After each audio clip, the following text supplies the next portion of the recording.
Get in the know. Non-stop Vikings talk. It's Purple Daily on Score North and ScoreNorth.com.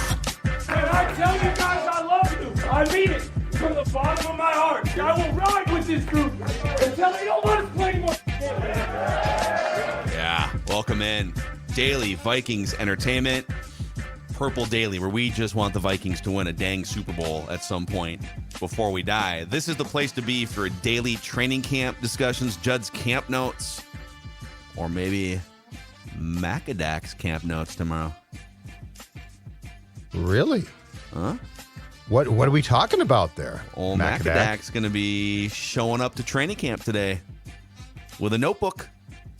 A digital one. Will be I was going to say, I was going to say, you're not going to show up with an actual notebook, right? Well, if I had a smaller one, like I used to, back in the beat writer days, would carry like a pocket-sized notebook that you could just throw in your back pocket. Mm-hmm. I got like this thing right now. I don't know if you can. Oh, yeah, that's not going to work for you. Oh, Judd, did you just drop off the stream there? I think Judd might have fat-fingered. I haven't touched anything. I'd like to say it's my fat fingers. Just a quick production note. Join via Chrome on that laptop, not Firefox. All right. Okay. Just a quick production note. Thought we had run all the updates. Okay, hold on a second. Not sure how you just disappeared. Can you hear me okay? Yeah. All right. No. The ghost is all good. Guy tries to come into work to help things out, and it's just not paying off for him. Well, all right, here we go. While Judd figures out how to get back on camera and sorts his notes for the 53-man roster projection we're about to throw at you guys today, let's shout out our friends at TCL. Award-winning TVs for any budget, any space, all with stunning picture quality. And TCL makes more than just TVs, too. They offer mobile products, audio devices, and home appliances. TCL brings you joy and simplicity through innovative technology. You can learn more at TCL.com. And a shout-out to our friends at Federated Mutual Insurance Company as well.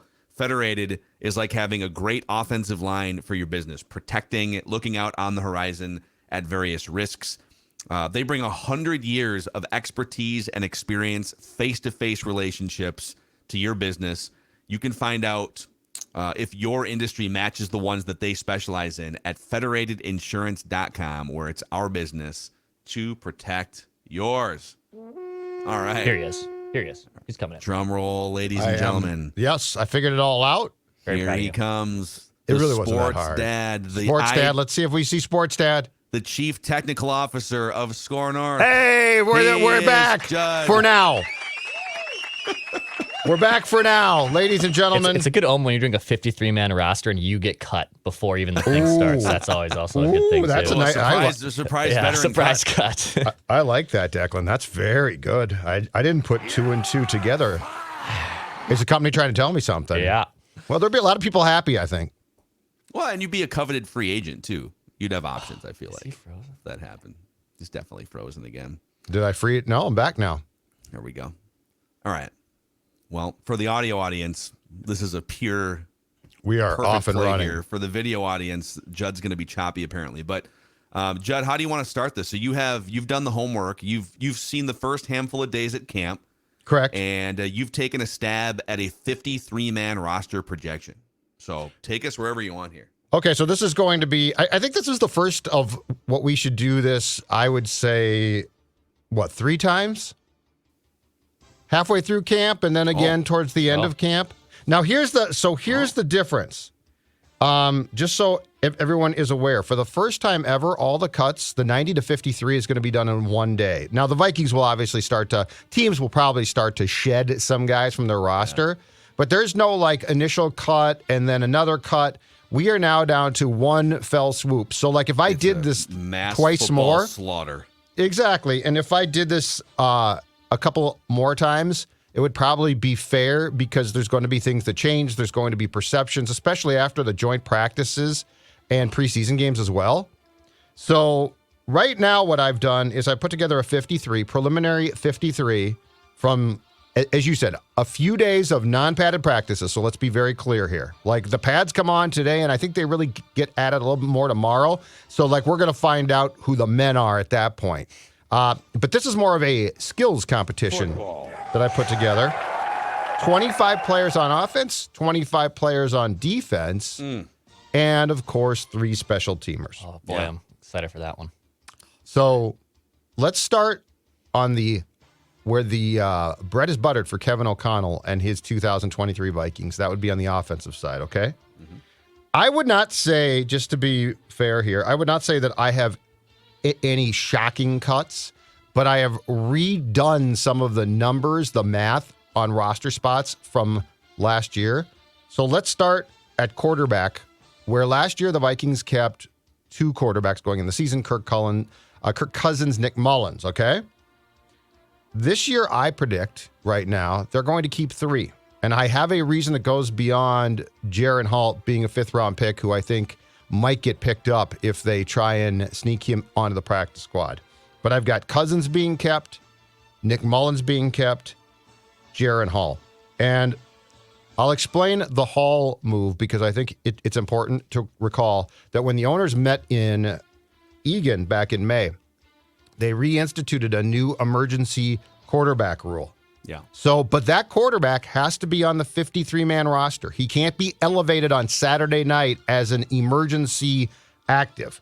So he has to be on the 53-man roster. Now, the rule is that on game day, you have or are allowed 48 active players.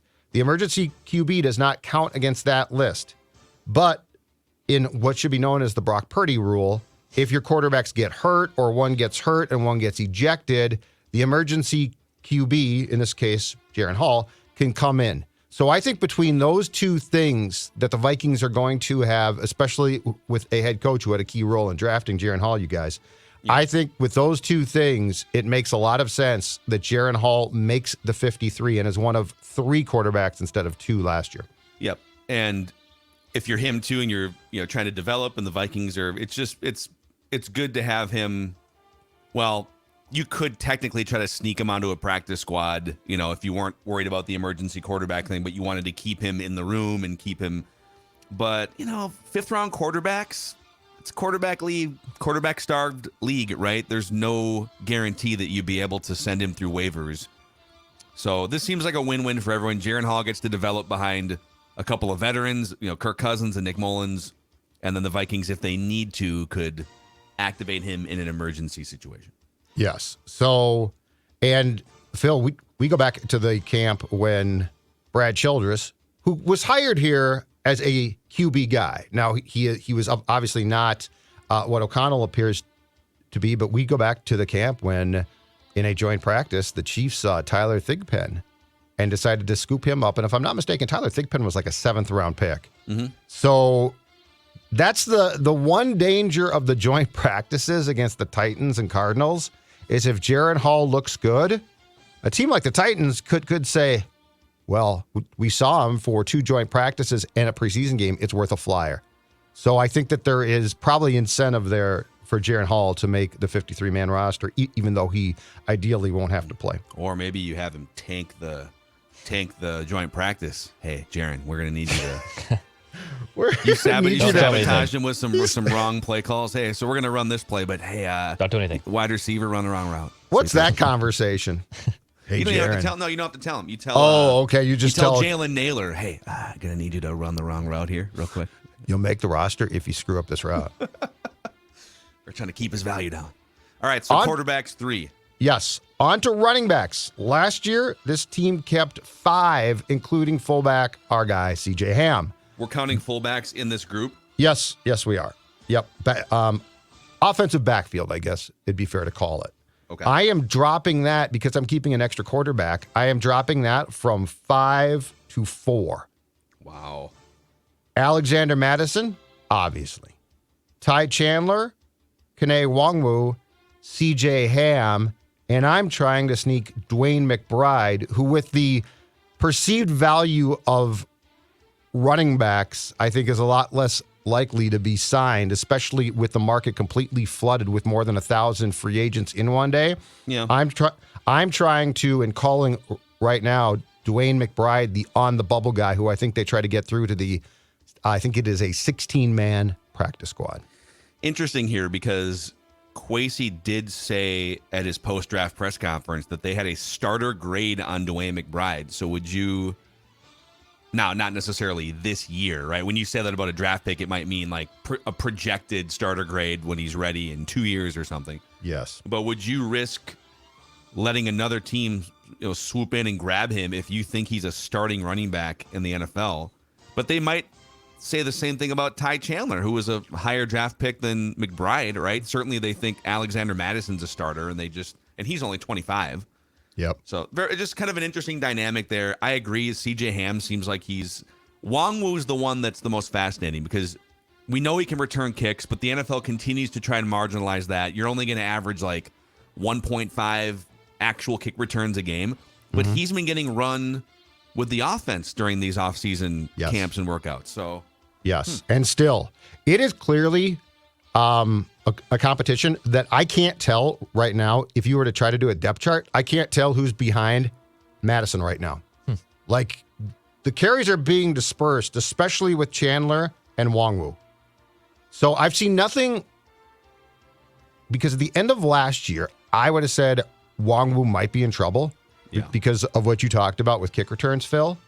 But since the offseason camp started and now through the first week of training camp, Wongwu and Chandler look like it's a very close competition. So I would say that McBride, just because of experience or lack thereof, is the odd man out. But this is why we should do this again at some point, because in 3 weeks, this could completely flip.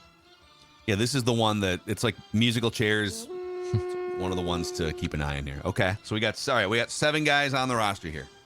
We got 3 quarterbacks and 4 running back / fullbacks. Now let's go to tight end. The tight end position solidified far more than it was a year ago at this time. But the similarity, the common thing is last year, the Vikings kept 3 tight ends on the initial 53, and I predict right now they're going to do the exact same. But the names have changed, and they're better. TJ Hawkinson, Josh Oliver, and everyone's favorite, Johnny Munt. Wow. Now, this also could change if somebody behind Munt overtakes him. But Munt, again, on Friday made a great catch. He's just a guy. He's not a guy that you want to play a ton. But if you need a guy to come in and block, if Oliver gets hurt, if Hawkinson gets hurt, Johnny Munt's not going to come in and screw up. And the tight end's going to be a big enough part of this offense that the reliability of that depth chart guy, that depth guy, is going to be extremely important. So again, this could change. A tight end could overtake Munt, but I'm fairly certain that they're going to keep 3 again. And obviously Hawkinson and Josh Oliver are locks. Yeah, what about Nick Muse, for instance, has always been kind of this. He's like 6'5", 250-pound dude who the Vikings did draft a couple years ago. Yes, that's what exactly. Guys like younger. that. So they have, right now, 6 tight ends on the roster. The 3 I didn't mention were Nick Muse, Colin Thompson, who was signed as a free agent, and Ben Sims out of Baylor, who was a UDFA as well.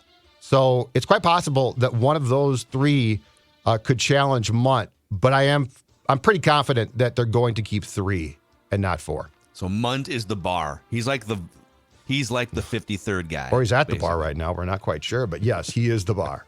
He is. All right. Where are we going next? We are going to a position that is actually I've been impressed with thus far. And again, pads aren't on. We don't have contact yet. But wide receiver.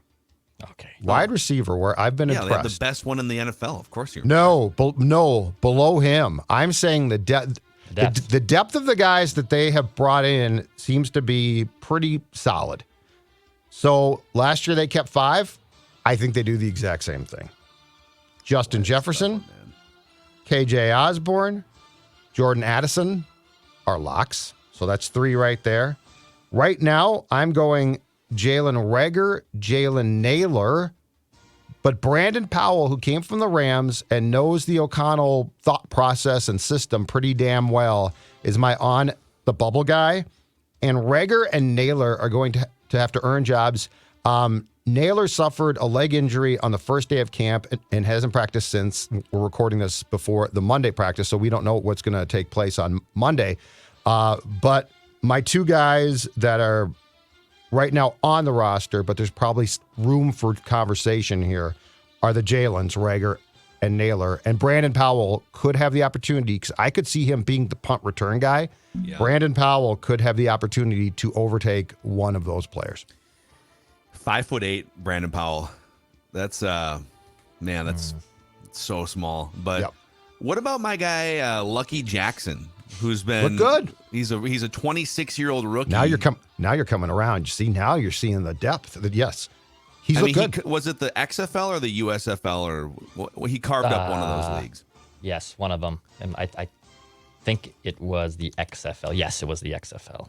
And then he had a nice DC college Defenders. career at Western Kentucky, which is kind of an interesting guy to keep an eye on. So his last year at Western Kentucky in 2019 as a senior, he caught 94 passes, 1,133 yards, and a handful of touchdowns. So, again, that's Conference USA. It's whatever. A lot of guys put up 1,000 yards in sort of bad college football environments, but someone to maybe keep an eye on. Maybe they practice squad him, but he's 26 years old. I could see that. Okay. So yeah, dude, I could see Rager not making the team. Yeah, I would rather take your put chances him on on the field. Yeah. Now he's looked good so far, not in pads. He's run his routes correct as far as I can tell. That's He's good. when you watch him practice, and this is the thing that dangerously seduces you. When you watch him practice, you can see why he was a high draft pick. Yeah. Like you watch him practice, if he can ever put the mental aspect of being in the right place at the exact right time, there is skill there it's not Jefferson-like, but it's pretty damn good. Yeah. And so if he can ever get his act together, now I guess he could say from his time here, well, I was still, because I got picked up at the end of training camp right before the regular season started, I was still trying to learn, and like I know more now. But yeah, he seduces you with a talent that he showed in college. And so it's a little bit tempting. But yes, there is definitely, again, joint practices and preseason games could draw a line here that drops Rager or potentially Naylor below it. And Brandon Powell, 5'8", yes, but they're clearly trying to find someone to return punts, which is why it is intriguing that Addison is doing that. I just don't know if Addison is going to get a lot of playing time on offense. I don't know if the preference is also going to have him return punts. But like this is a very interesting time at the wide receiver position in that room. Do you think, like, if they had a game? I mean, let's give it 2 more weeks of practice because things change in training camp. But right now, do you think Jordan Addison's the number 3 wide receiver, or do you think it's Jalen Naylor? If there was a game in 2 weeks. Well, since Naylor's been out, Well, that's it's true. That's Addison. Okay. Yeah, right now. Now, because Naylor on the first day of training camp looked really, really damn good. So if he hadn't got hurt and had practiced all last week, I think that there's probably a competition there. Right now, though, it goes Jefferson, Osborne, Addison, Rager. Okay. The All depth right, so chart we got our skill guys. We got the flash here. We got 15 flashy guys here. Quarterbacks, running backs. Do you want the fullbacks, meat and tight potatoes? ends.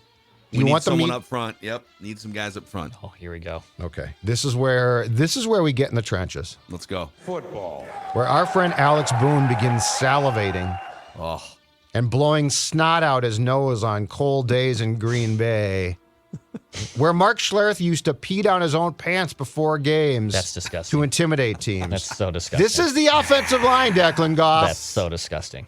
Well, yes, it's disgusting, but it's the offensive line. It's So- not supposed to be. These So effed up. These dude. men purposely eat as much as possible to get fat. Their playing careers get done, and they look like Ryan Gosling and Barbie.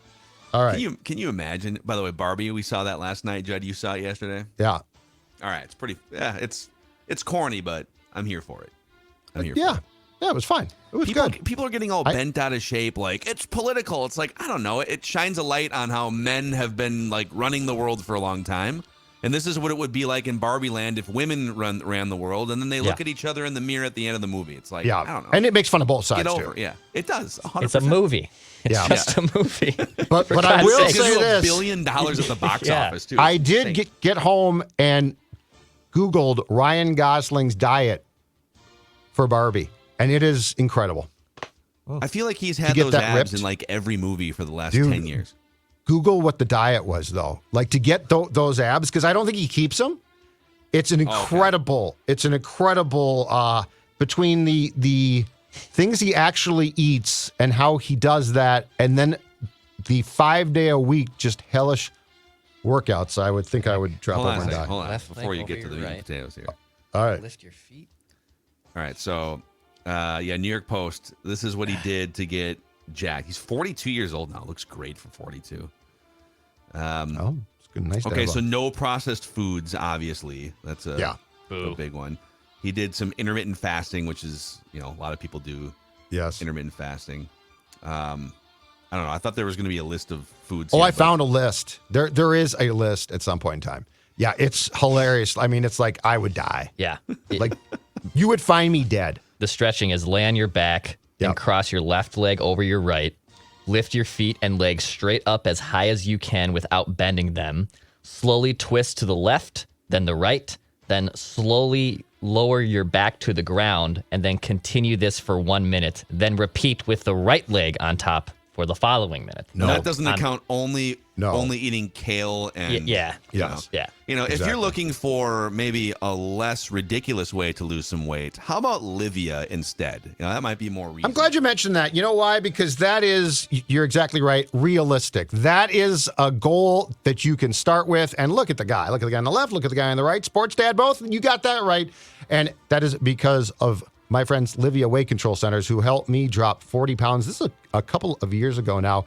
And they are going to help you do the exact same thing. Take off those unwanted pounds, look great, feel great. And here's the best part. They're going to help you maintain that weight loss as well. Best deal of the summer is on right now. Join today. Get 50% off your personalized program. That's right. Lose 10 pounds or more in your first 2 weeks. 10 pounds or more in your first 2 weeks. Take that, Ryan Gosling. Voted Minnesota's best weight loss program year after year. 855-GO-LIVIA. Livia, LIVEA.com. If you're looking for a realistic way to drop weight and keep that weight off, Livia.com is where you should start. Real quick, before we get to the meat and potatoes, the offensive line, let's also give it up for a new partner jumping on board today. UglyDeck.com is Glad a part to of the have 'em. Purple Daily family. Yes. Okay, just watch this too, because I want you to realize Ugly Deck, it's not just a new deck. It is a lifestyle. It is a party. Look, a maintenance-free deck can be expensive, but what if I told you there is a way to save, I'll say this slowly, $10,000, even if you think you can't build a deck yourself? UglyDeck.com, and look at the good time right there, has the That was DIY. Judd in the chicken suit there. Yeah, I was about to say that was Judd. Yeah. Is there something wrong with the chicken suit? No. Okay. No. They've got the DIY Assist program where Ugly Deck installs your footings and ledger, designs and assists with your project, and you finish the deck, and again, you save thousands. You get a free DIY coach who's going to help you from start to finish. So that's right. It's DIY, but it's with an assist as well. It's so easy. Even Sports Dad could do it. Yeah, that's exactly right. Half of the UglyDeck.com DIY customers have never framed a deck before, but you can DIY it with their help. Average savings are between $10,000 and $11,000. If you go to their website, you can pick out your deck. Check out all the great national brand products that they carry. Right now, they're running their fall promo, $500 off. So that's just the starting point. Just tell them Judd sent you or that you heard about it on Purple Daily. Late summer and fall, they are the perfect time to build a deck. So get started now on their website. Go to UglyDeck.com. That's UglyDeck.com. Click on DIY and save thousands on that deck restoration. Boy, you sound a little offended that Yeah, we well, mentioned that's the okay. Well, chicken. the chicken suit. I love the chicken suit guy. Yeah, Don't forget. No, it sounds like a guy that maybe goes out in a chicken suit once in a while and doesn't want One of people my to know. favorite moments in my entire career, 2009, across street from Winter Park, Brett Favre comes back. It's chaos. Dude in chicken suit with some Yes. type of promotion sign. It was hilarious. love that There's guy. just like hundreds of people and then a guy in a chicken suit. Yeah, we'll never forget that. All right. All right, Meat and potatoes. Who's up front here on the offense? 53. Okay, last year on the offensive line, this team kept 10 guys. I predict they're going to do the exact same because depth here becomes incredibly important. Christian Darrisaw, Ezra Cleveland, Garrett Bradbury, Ed Ingram, Brian O'Neill are your starters. So now comes the part where you say, who else gets kept? Austin Schlottman, center/guard, which very important, and they actually stepped in last year when Bradbury got hurt. makes the team. Oli Udo, Blake Brendel, and Vidarian Lowe, who all made the team last year and are tackles. And your top 2 backups, and if O'Neal can't go in week 1, Udo will start at right tackle. So Udo and Brandel, I think, would be your top 2 backups. That's 9. Right now, and again, this one is subject to change. Right now, I'm going with veteran guard Chris Reed, who is currently on the non-football injury list. But if you look at the rest of the depth in training camp, Chris Reed is a veteran guy. He's been here. So as of a week into practice, I'm giving him the edge. But the Chris Reed one, as far as the interior line spots go, could change. And also, this is a very important thing here, too. I could see this being an outside deal. Like if a guy gets cut that they like, let's say, again, it's a guy from the Titans or Cardinals, right? So Chris Reed, I have making the team right now, but I could see an audible being made and actually signing a guard / center potentially who's cut after those final cuts are made. Yep, that makes some sense. So, yeah, a lot of this depends on Ed Ingram. You know, if Ed Ingram pans out to be what they thought when they drafted him in the second round. And then Brian O'Neill. We kind of know, I think, at this point what Bradbury is. He got a little bit better last year in this system with this coaching, whatever. Ezra Cleveland, road grading run blocker who struggles at times in pass protection. If you can get Ingram to take a step, and if Brian O'Neill can come back healthy from the Achilles, that's a pretty solid group of 5. It's not perfect, but it's a pretty solid group. So with some guys who can play different positions and step in. All right. Yeah, but I think having our radar up for waiver claims and little trades here and there would maybe make some sense. Absolutely. So there's your offense. 25 players. Offensive players right there. Okay. All right. So now let's pivot to Brian Flores' 25 guys that I have them keeping on defense. We will start with the defensive line, where last year they kept 6 guys. Right now, I'm predicting same thing. Okay. Harrison this doesn't count, not counting edge, because edge is linebacker. Yes, absolutely. Yes, yeah. yes. I've got defensive line, outside linebacker, inside linebacker, safeties, and cornerbacks. Football. Just, yeah. Well, it's a 3-4. It's a base 3-4. So we're not going to screw around. We're not going to get cute. Yeah. We're trying to win football games here, especially. And look, just to be very clear again, I am not convinced this defense is going to suck as bad as people think. There's this perception that, oh, man, they're not improved. I would argue that I think that they are. And the return of Danielle Hunter on Sunday. But I think and I've been saying this for a few months, I think we get way too caught up in names. Like, I know who that guy is, and I know who that guy is. Agreed. On defense, they're all replaceable for the most part. On defense, names aren't unimportant completely, but it's attitude and scheme. It's totally attitude agreed. And scheme.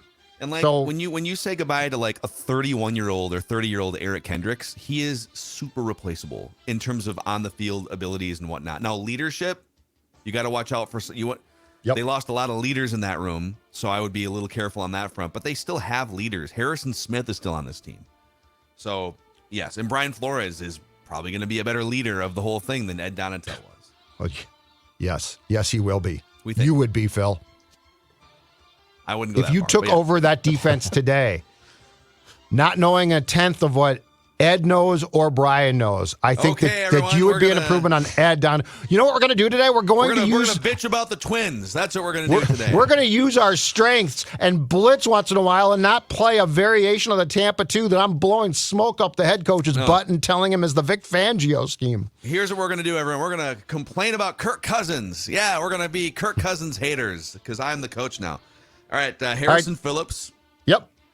Dean Lowry, who was signed from the Packers, who I actually think is going to potentially start at a defensive end. Keep in mind, it's a 3-4.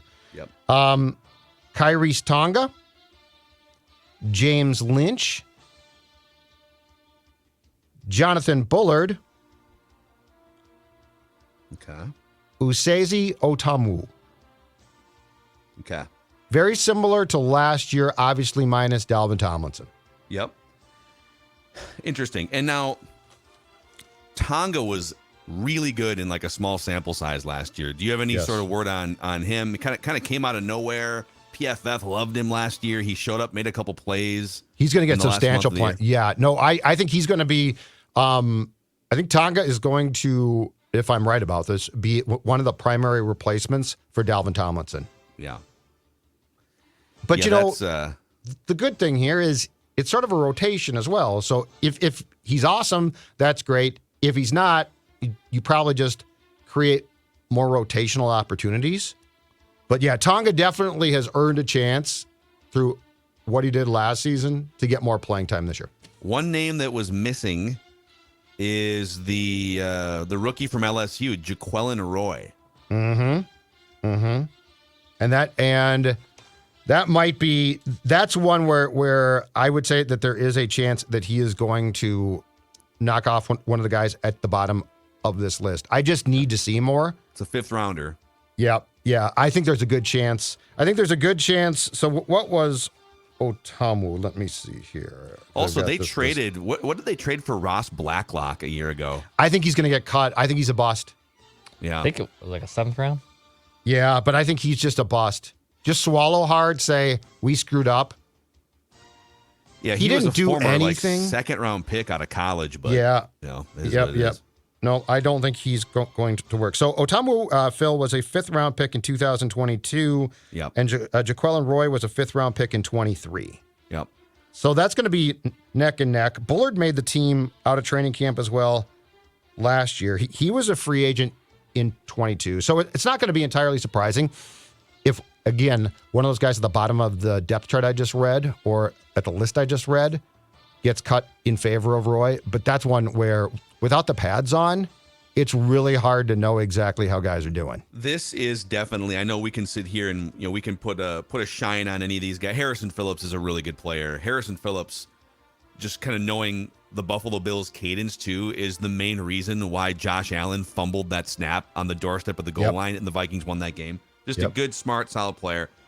All these other guys are just sort of guys. They'll flash a little bit, Tonga, until they prove otherwise.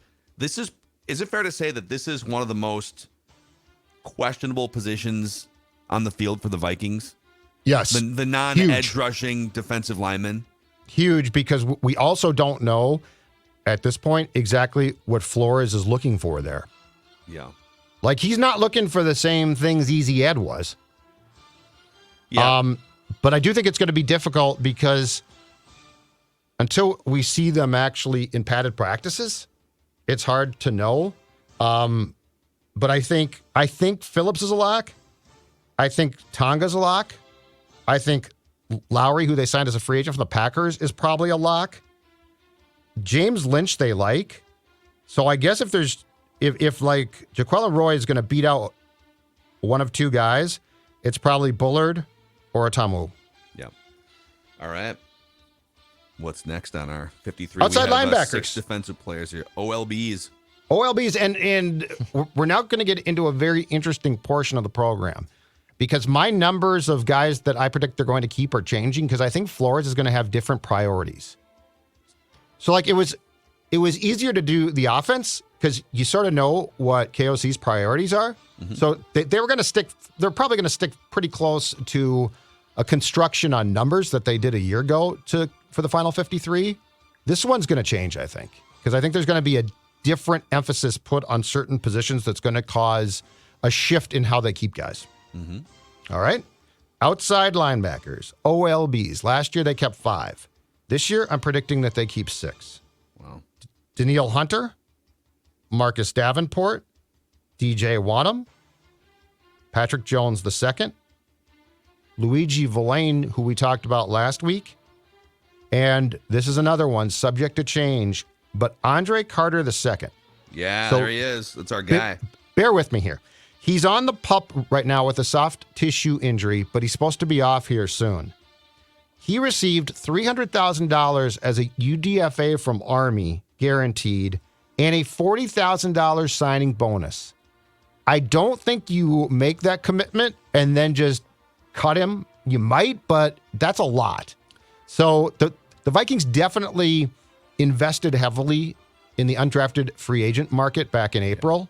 So I am for right now saying Andre Carter II returns to training camp and actually is kept on the initial 53 because of the Vikings' desire not to lose him. He's a hot topic on the Purple Daily on Draft Show with Thor and Tyler, who are both very, very bullish on him.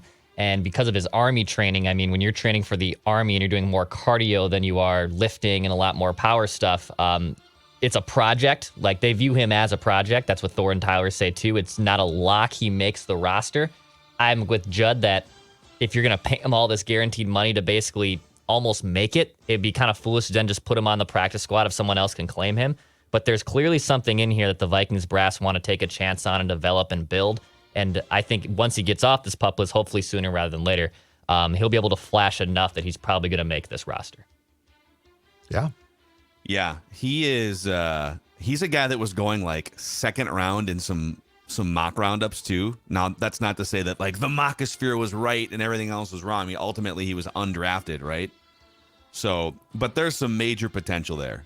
I like that. The sneaky one by Judd there, but he's got to get back on the field. Absolutely. So, in keeping now 6 outside linebackers instead of 5, I'm going to steal away, and this will make sense as we go along. I'm going to steal away from the inside linebacker spot, where last year, logically, they kept 4. And that would make the most sense. But this will become clear why. In the final 53, I'm only keeping 3. Wow. For now. Brian Asamoah, Jordan Hicks, and Troy Dye. On the bubble, and this one is tough too, Ivan Pace Jr. He received $236,000 from the Vikings, again, to sign as a UDFA out of Cincinnati. That was tied for 5th most of all UDFAs this past year. So, again, Ivan Pace Jr. might be a guy that can get his way in and make the 53, but as of now, I am keeping 3 inside linebackers, Asamoah, Hicks, and Troy Dye. Yeah, this I'd be curious to see, I guess, when I show up for the first time at practice here this week, and what you've observed. The biggest knock on Ivan Pace, it wasn't productivity at Cincinnati in college. It was size, right? It was being able to shed blocks. He's only 5'10". Yeah, 230. With not very long arms. And so he actually profiles more as like a safety in terms of size. You just figured me out. So, okay. Oh, are you putting Ivan Pace in a different bin? Nope. But I am putting positional keeps. I am switching around. Safety, as you just said, last year they kept 4.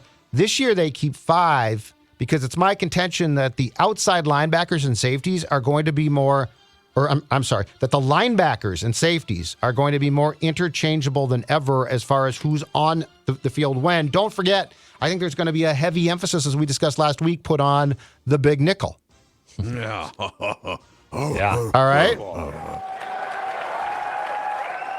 So what you have for safeties, this is so great.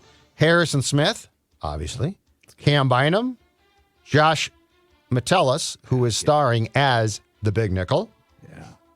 Lewis Seam, who had a marvelous diving pick that we talked about on our Sunday Purple Daily on Saturday afternoon. And then I've got them keeping 4th-round pick from LSU, Jay Ward. Yep. Yeah, he's not. You're not cutting a 4th-round pick from LSU. Yep. So Harrison Smith, Cam Bynum, Josh Metellus, Lewis Seam, Jay Ward, keeping 5 safeties instead of 4. I like where you're going here. And those guys are gonna. It's funny because like you look at this, you're like, wait a second, only 3 linebackers, but the outside linebackers take up so much real estate in this defense. The safeties, I think you're right with what they want to do here. The safeties are going to largely be faster. They're going to be more versatile. So you're going to want more of those guys. They're more interchangeable than like the Troy Dyes of the world. So if it's down to like, I'm trying to think, well, let's say you want to keep 8 inside linebacker safety types. Who are you booting for Ivan Pace? As much as I would love the Vikings to take a flyer on him because he was so productive in college, but like, you're not booting Jay Ward, a 4th-round pick. Would you boot one of the 6 outside linebackers I'm keeping? I guess you could boot Andre Carter, but you're going to need bodies, right? Hunter and Davenport are locks. Well, I think Patrick Jones has enough upside. Wanham is like a professional player. I guess Luigi Villain, but I'd have to sort of hear the logic and the reasoning. The only thing now, edge rushers, man. So the only potential for a surprise, and our friend Tyler Fornes has broached this now for a few months. He thinks there's a good chance that Wanham is going to be cut. So that would be like the surprise move. And with Danielle Hunter back now, I guess there could be some question about Wanham's fit in Flores' defense. But yeah, I think that these young guys who can potentially get after the quarterback, I'm not cutting them at this point. Wanham, I want that. Yeah, Wanham, in terms of like edge rusher who gets after a quarterback, he's not great at it. Right, that's what I'm saying. Like his, I know that he racked up some sacks a couple years ago, but in terms of like his pressure rates and his win rates and stuff, like he doesn't really move the needle. So if perhaps you were comfortable, could you keep 11 total defensive linemen and edge rushers instead of 12 to open up a spot for like Ivan Pace, something like that? Yeah, you probably could. There's like more interesting defensive chess pieces here than maybe some people are giving credit for, but there's also a major lack of high-end experience. Yes.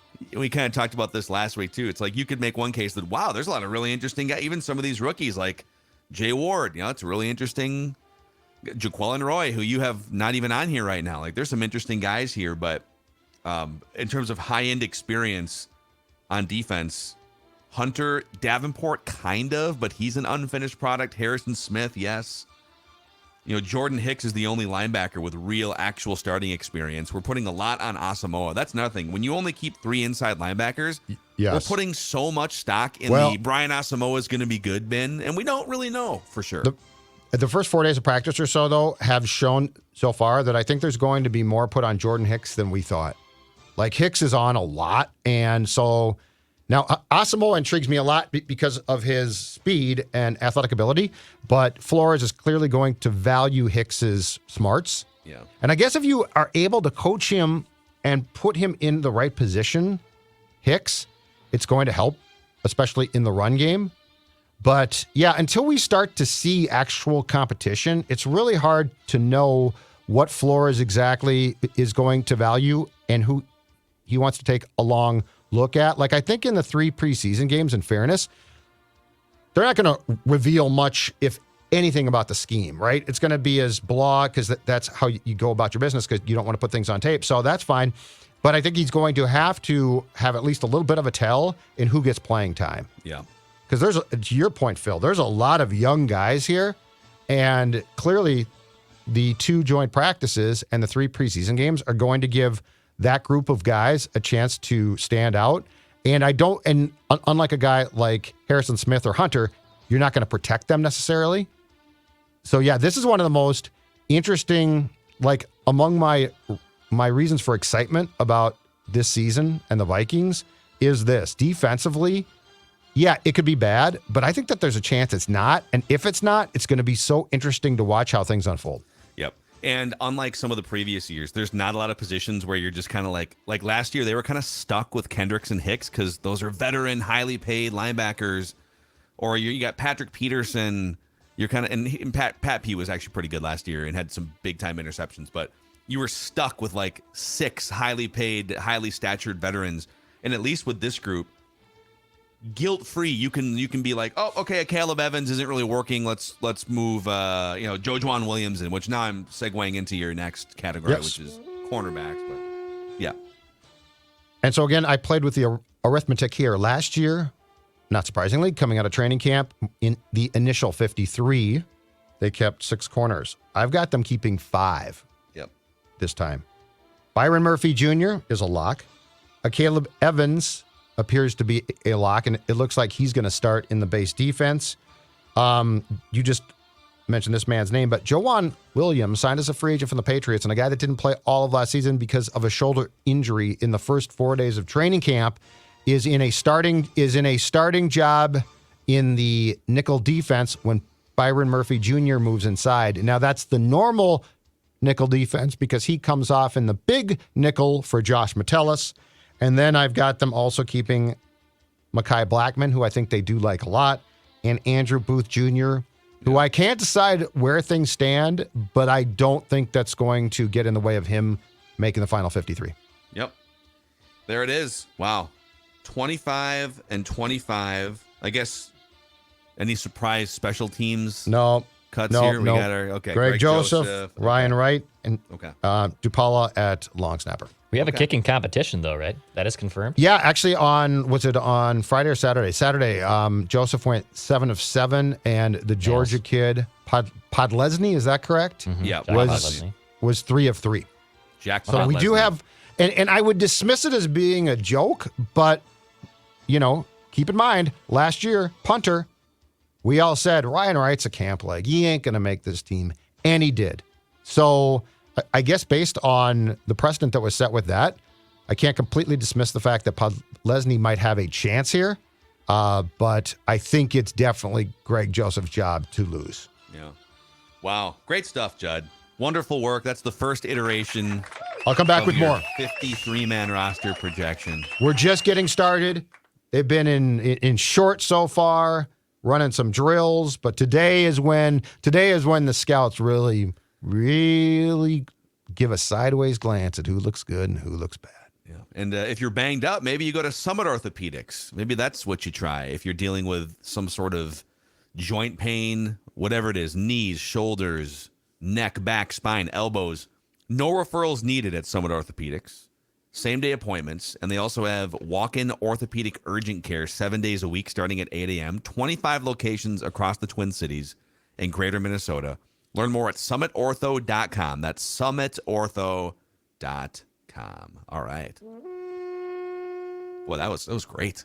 A little 53-man roster That was football projection. porn is what that was. Oh, that was That was real football porn. Oh, yeah. Oh, 5 safeties, talk dirty. Yeah.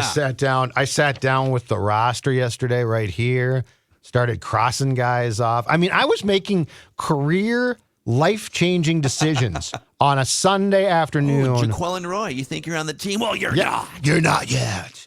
You got to make Get your this ass team. out of here. Yeah, I was going through trying to put myself in the mind of Brian Flores, not quite sure, but really trying to channel his thought process. There's some tough ones in here, man. This is good. We should do it again in 2 weeks once we get almost to the end of the real training camp portion. Yes. And into the joint practices in the first game. So, all right. Thank you guys. If you could click the subscribe button and the like button on the Purple Daily YouTube channel. And if you could give us a 5-star rating and a positive review on Apple Podcasts, you can help us continue to spread the word about what has become, amazingly, because there's so many Vikings fans out there, one of the most listened to football podcasts in America, Purple Daily. See you tomorrow.